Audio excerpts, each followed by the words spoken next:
नमस्कार, मी श्रद्धा शिर्के. मराठी लोकवार्ता या आमच्या यूट्यूब चॅनलमध्ये तुम्हा सगळ्यांचं मनापासून स्वागत. बोर्ली पंचायतांच्या बाजारपेठेत ट्रॅफिक जॅम झाला आणि ट्रॅफिकमध्ये त्या लाल दिव्याची गाडी अडकली आहे. याचाच आढावा घेतलाय बोर्ली पंचायत येथील आमच्या प्रतिनिधींनी.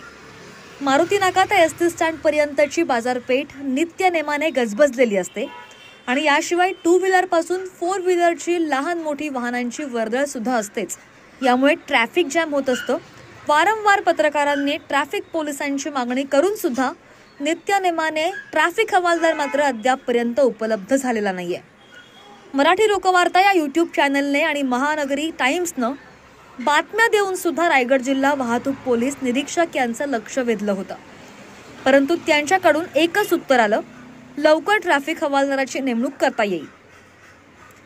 28 डिसेंबर 2023 रोजी वर्षाच्या सरत्या दिवसात रायगड जिल्हा पोलीस अधीक्षकाची लाल दिव्याची गाडीच अधीक्षकासह अर्धा तास ट्रॅफिकमध्ये अडकली होती.